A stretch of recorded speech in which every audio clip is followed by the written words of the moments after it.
अस्सलाम वालेकुम नाजरीन, उर्दू टीवी के कशिश खबरनामे में आपका इस्तकबाल है। मैं हूं फरहाद। नाजरीन, आइए सबसे पहले देखते हैं हेडलाइंस।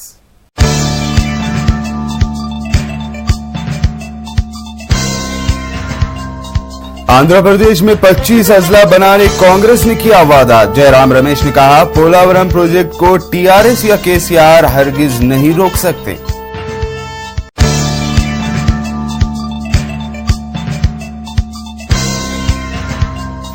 तेलंगाना में कांग्रेस सबसे ज्यादा सीटें हासिल करेगी। सीनियर कांग्रेस लीडर के जाना रेड्डी ने किया दावा।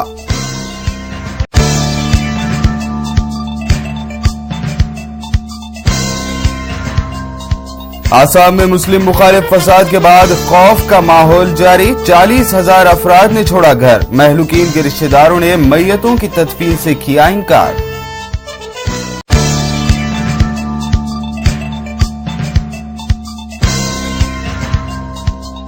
नरेंद्र मोदी की नजर सिर्फ कुर्सी पर है। हिमाचल प्रदेश में सोनिया गांधी ने लगाया इल्जाम।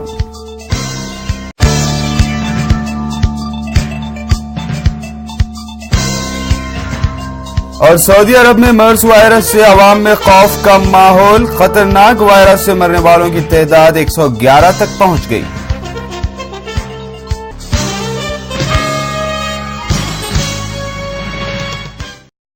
और अब खबरें तफसील से। मरकजी वजीर जयराम रमेश ने कांग्रेस के लिए इंतखाबी मुहिम के दौरान वादा किया कि आंध्र प्रदेश के कयाम के बाद 25 अजला तश्कील दिए जाएंगे और हर एतबार से आंध्र प्रदेश की तरक्की को यकीनी बनाया जाएगा। उन्होंने कहा कि सितंबर के बाद ही सीमा आंध्रा की नई राजधानी के बारे में फैसला किया जाएगा। उन्होंने कहा कि सीमा आंध्रा की नई राजधानी के लिए एक कमेटी तश्कील दी गई है जो सितंबर के आखिरी हफ्ते में अपनी रिपोर्ट सौंप देगी। मरकजी वजीर ने कहा कि सीमा आंध्रा के लिए मरकज की जानिब से फंड जारी किया जाएगा। इस दौरान उन्होंने पोलावरम प्रोजेक्ट पर कहा कि टीआरएस, केसीआर या फिर उनकी बेटी कविता पोलावरम प्रोजेक्ट को हरगिज नहीं रोक सकते। Point number 2, Andhra Pradesh Reorganization Act 2013 has a special development package for Seema Andhra. This was not when BJP created Bihar Reorganization Act 2000, no special package for Bihar. When BJP created Madhya Pradesh Reorganization Act 2000, no special package for Madhya Pradesh. When BJP created Uttar Pradesh Reorganization Act 2000, no special package for Uttar Pradesh. First time, Reorganization Act has special development package for Seema Andhra. This is point number 2. Point number 3. What is this special development package? Let me highlight what are the important special development package. Number 1. Polavaram project will be executed by Telangana के कांग्रेस सदर P Laxmaiah ने दावा किया है कि तेलंगाना में कांग्रेस ही हुकूमत कायम करेगी, जिसमें कोई शक नहीं है। उन्होंने कहा कि तश्कील तेलंगाना के ख्वाब को शर्मिंदा ताबीर करने की वजह से ही तेलंगाना की आवाम ने कांग्रेस को मुंतखब किया है, जबकि टीआरएस इस सिलसिले में अपनी हुकूमत के कयाम के दावे करते हुए माइंड गेम खेल रही है। तेलंगाना प्रजलु कांग्रेस पार्टी की मदद इस्तू पट्टం కడుతూ తమ కృతజ్ఞతలు చెప్పబోతున్నారు। ఇందులో ఎవరికి సందేహం లేదు। ఇక మైండ్ గేమా? అసలు ఉద్యమ పార్టీ అని, రాజకీయ పార్టీ ఇప్పుడేనని పునాదులు లేవు, సిద్ధాంతాలు లేవు। ఉద్యమం మైండ్ గేమ్ ఎక్కడి నుంచి ఆడుతున్నాడో మీకు తెలుసు। ఉద్యమ రోజుల్లో అక్కడే ఉన్నాడు।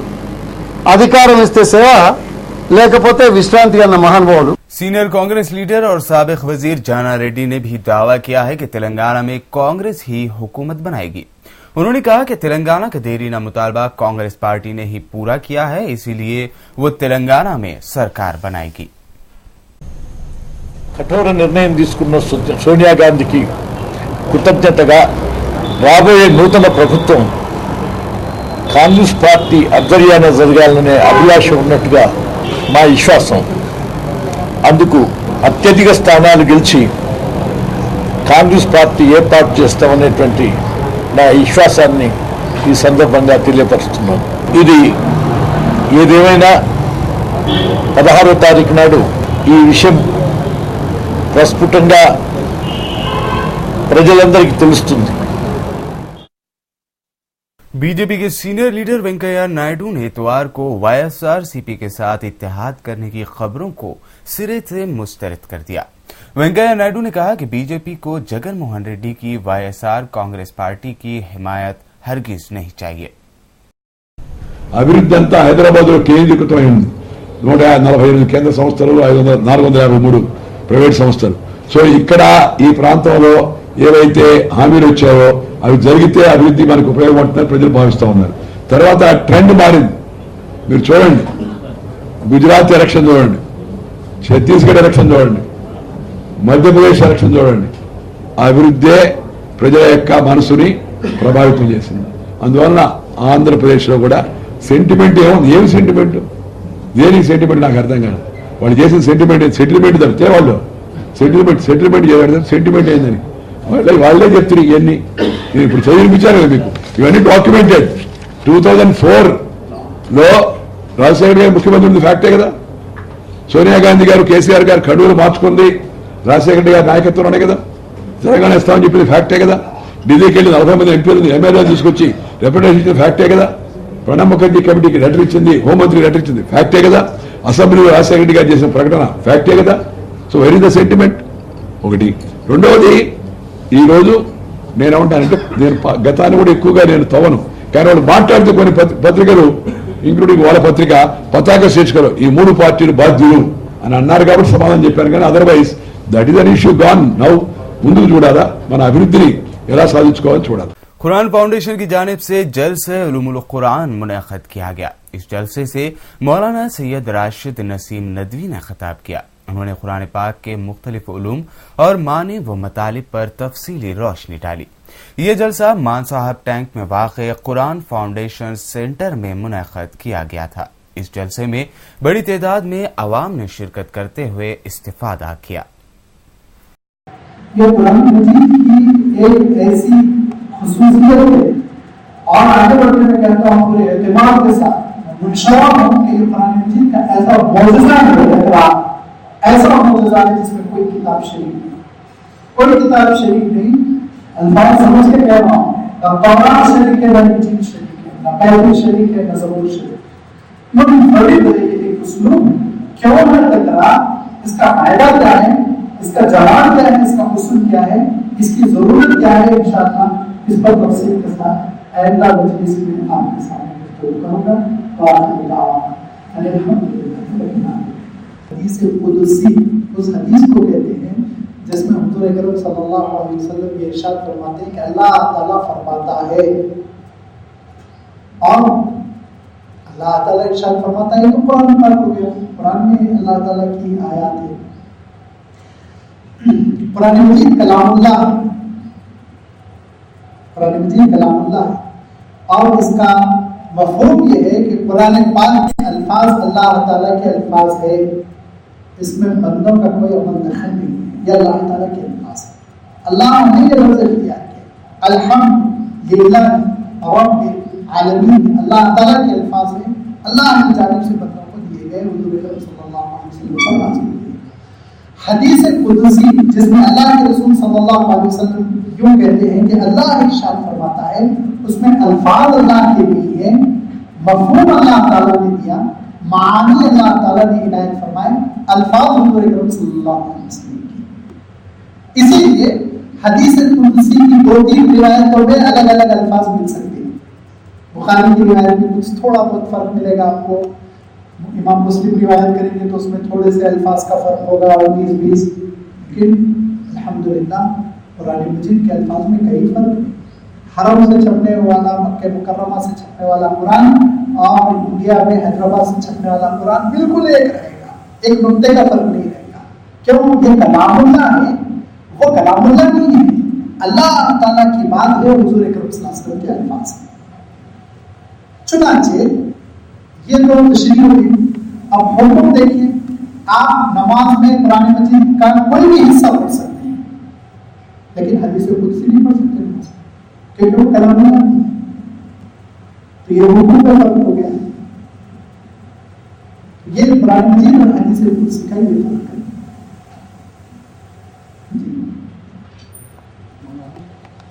हल्का सा जो फर्क है अगर जो आज के मौजूद से इसका ताल्लुक नहीं है, वही के बहुत की वही जलील और वही खफी। इसका फर्क ये है कि रसूलुल्लाह के पास फरिश्ता अल्लाह का कलाम लेकर आता है, हज़रत जिब्रील अमीन जो अल्लाह का कलाम लेकर आते हैं और पहुंचाते हैं, और वही खफी अंदाज में वही की है। लेकिन जली अंदाज में खुली हुई वही है कि फरिश्ते आए और उन्होंने कहा इक़रा बिस्मि रब्बिकल लज़ी खलक़ खलक़ल इंसान मिन अलक़, हुज़ूर ने दोहरा दिया और पढ़ लिया। या और भी एक मिसाल है सूरतुल अनाम, तो फरिश्तों का एक जुलूस लेकर आया हुज़ूर सल्लल्लाहु अलैहि वसल्लम की खिदमत में। हज़ारों फरिश्ते थे, हज़रत जिब्रील अमीन की गोया के सरबराही में जुलूस आया और पूरी सूरत आपको इनायत की गई। ये वही जली खुली खुली वही है, लेकिन वही खफी वो है जो इशारों में आप सल्लल्लाहु अलैहि वसल्लम को पैगाम दिया गया। और अम्बिया अलैहिस्सलाम पर ये सारे इंसान की वही खफी भी आती थी। हज़रत इब्राहीम अलैहिस्सलाम भी ख्वाब में ज़बाह करने का दिखा, ये वही खफी थी। वही जली भी आती थी जो फरिश्ता आता था और अल्लाह का कलाम पहुंचाता। नाज़रीन, आइए अब देखते हैं अहम कौमी खबरें।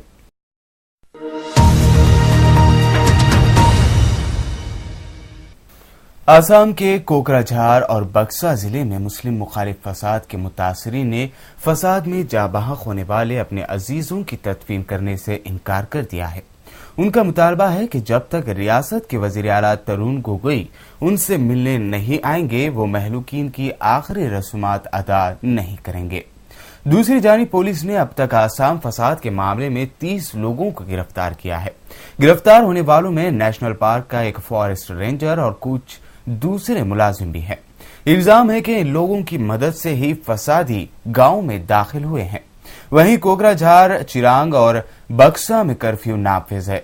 बक्सा में फसादियों को देखते ही गोली मारने के हुक्म है। इस दरमियान खबर यह भी है कि बोडोलैंड के दहशतगर्दों की जानिब से की जा रही इंतकामी कार्रवाइयों से खौफजदा अफराद अब अपना घर बार छोड़ने पर मजबूर हो गए हैं।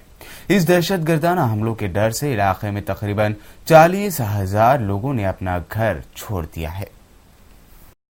कांग्रेस सदर सोनिया गांधी ने मोदी पर तंजिया हमले करते हुए उन पर कुर्सी के लिए शहीदों के नाम का इस्तेमाल करने का इल्जाम लगाया है।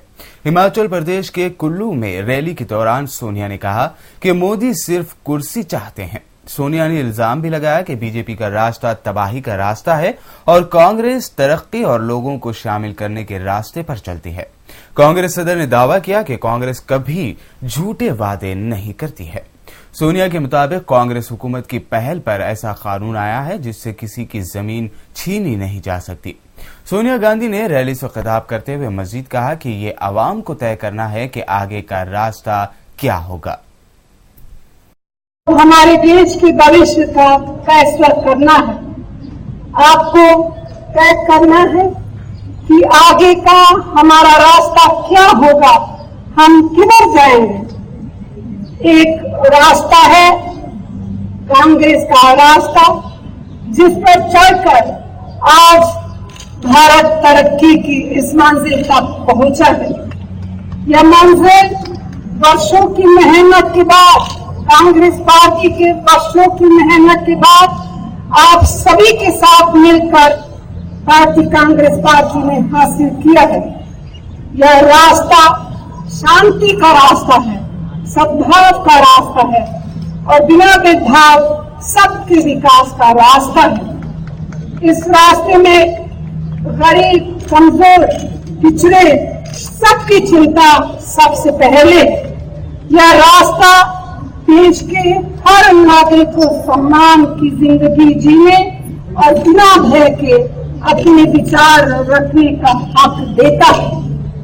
यह रास्ता लोकतंत्र की मजबूती का रास्ता है, अनेकता में एकता का रास्ता है और हमारा देश अब तक इसी रास्ते पर चला, लेकिन एक दूसरा रास्ता है भाजपा का रास्ता, जिस पर भाजपा जैसे हमारे विरोधी दल चल रहे हैं। उनका रास्ता तबाही की तरफ जाता है, वह रास्ता भेदभाव करना सिखाता है। उस रास्ते पर चलने वालों को खुद के अलावा कुछ और दिखाई नहीं दे रही। भाजपा के गुजरात के मुख्यमंत्री अभी कुछ दिन पहले आपको बता कर गए हैं कि उनका दिल क्या मांग रहा है। उनका दिल सिर्फ कुर्सी मांग रहा है। अपनी राजनीति के लिए हमारे वीर शहीदों के नाम का इस्तेमाल कर रहे हैं। यह भारत के बुनियादी मूल्यों पर हमला है। यह उस सोच और सभ्यता पर आक्रमण है जो सदियों से हमारी विरासत है। कांग्रेस नायब सदर राहुल गांधी ने तरक्की के इशू पर बीजेपी की मंशा पर सवाल उठाते हुए इल्जाम लगाया कि ये पार्टी ग़िज़ाई जमानत और रोजगार गारंटी जैसे बड़े और वसी अवामी मफाद वाले कवानीन को खत्म करने का इरादा रखती है। राहुल ने मोदी के इख्तिदार वाले गुजरात में जमीन से महरूम किए गए किसानों को गुजरात का असल शहरी मानते हुए वहां से भगाए जाने का इल्जाम भी लगाया। अपने हल्का इंतखाब अमेठी में मुनअक़द इंतखाबी रैली में राहुल ने कहा कि उन्हें ये मालूम है कि बीजेपी और मोदी की नीयत साफ नहीं है। वो खाने की जमानत, रोजगार गारंटी और जमीन का हक जैसे कानून को खत्म करने का इरादा रखते हैं।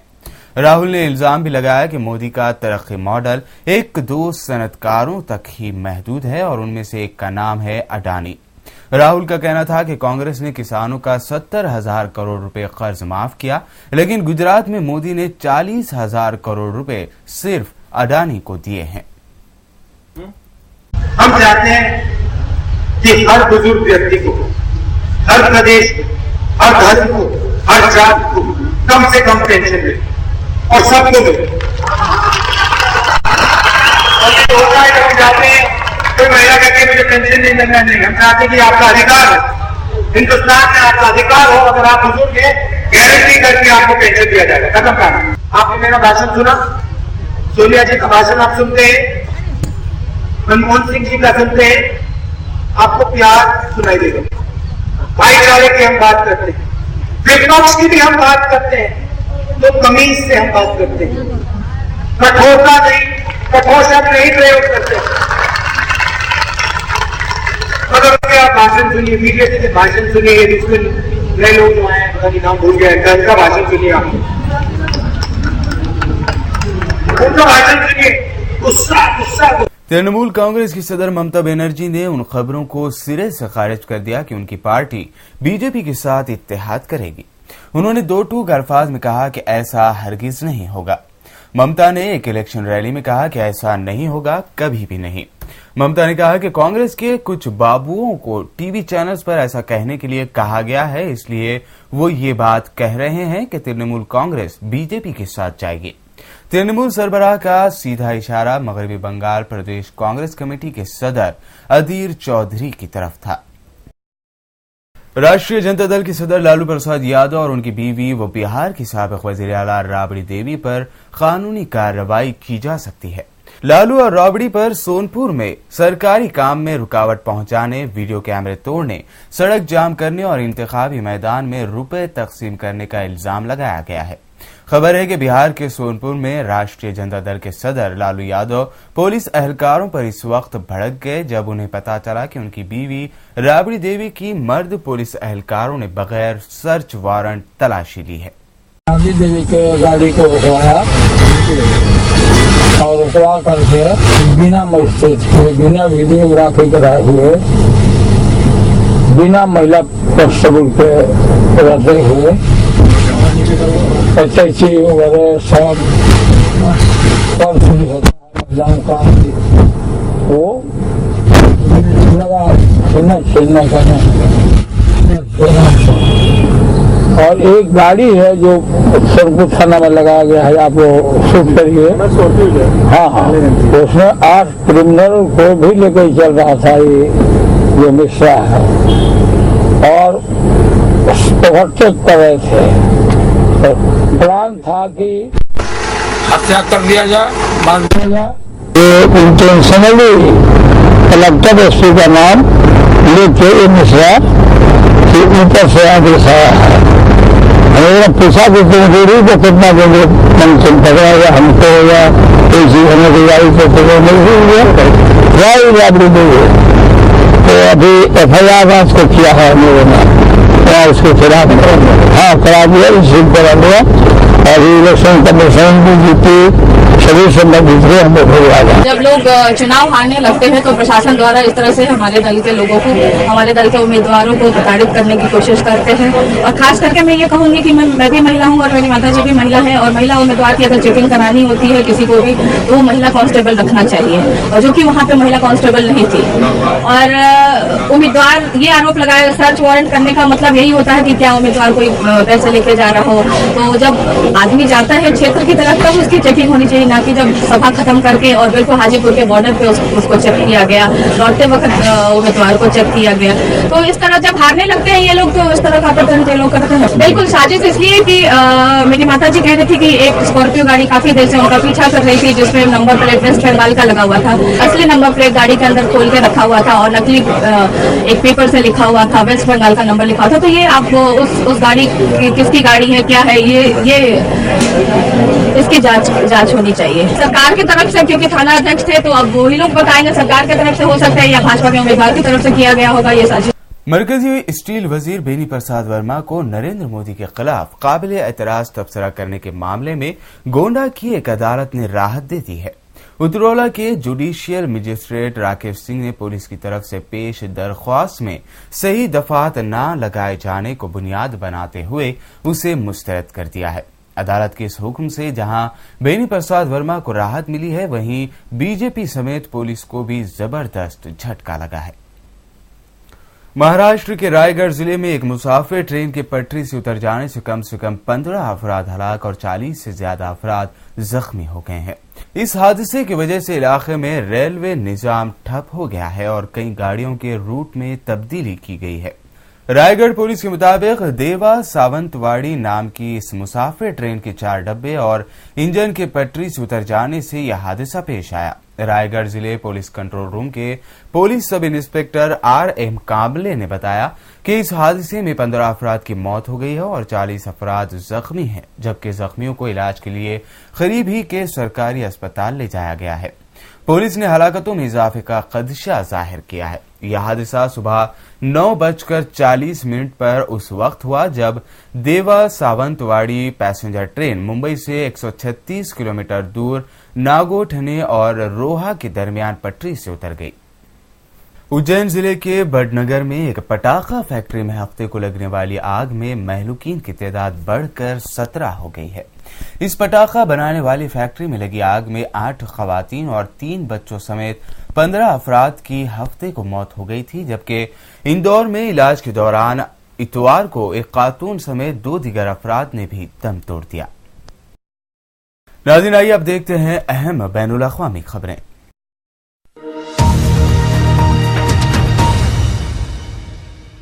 सऊदी अरब में निज़ाम तनफ़ुस की बीमारी मिडल ईस्ट रेस्पिरेटरी सिंड्रोम यानी मर्स की वजह से मरने वालों की तादाद बढ़कर अब 111 हो गई है।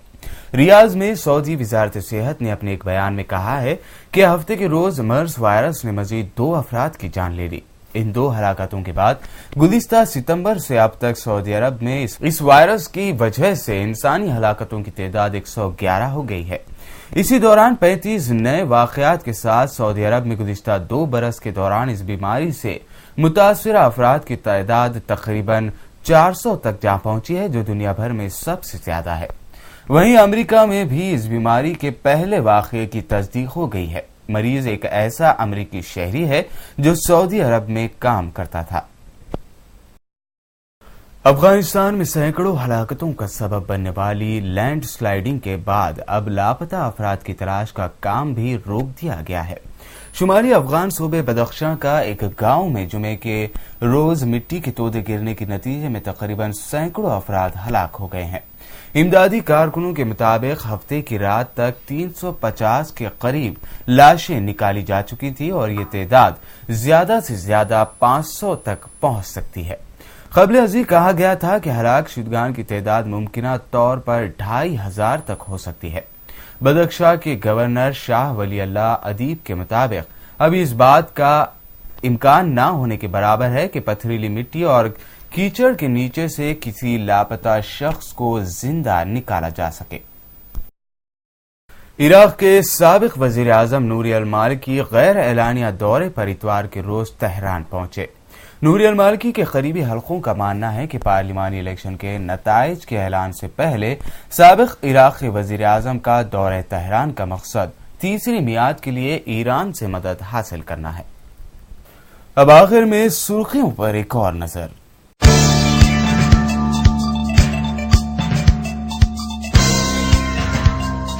आंध्र प्रदेश में 25 अजला बनाने कांग्रेस ने किया वादा। जयराम रमेश ने कहा, पोलावरम प्रोजेक्ट को टीआरएस या केसीआर हरगिज नहीं रोक सकते।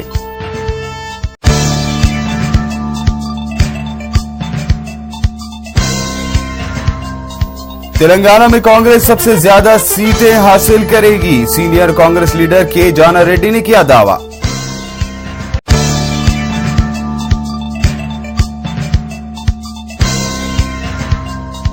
आसाम में मुस्लिम मुखालिफ फसाद के बाद खौफ का माहौल जारी। 40,000 अफराद ने छोड़ा घर। महलूकीन के रिश्तेदारों ने मैयतों की तदफीन से किया इनकार।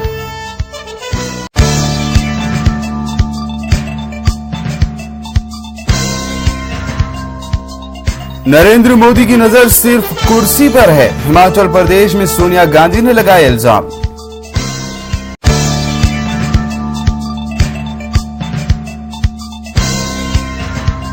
और सऊदी अरब में मर्स वायरस से अवाम में खौफ का माहौल। खतरनाक वायरस से मरने वालों की तादाद 111 तक पहुंच गई।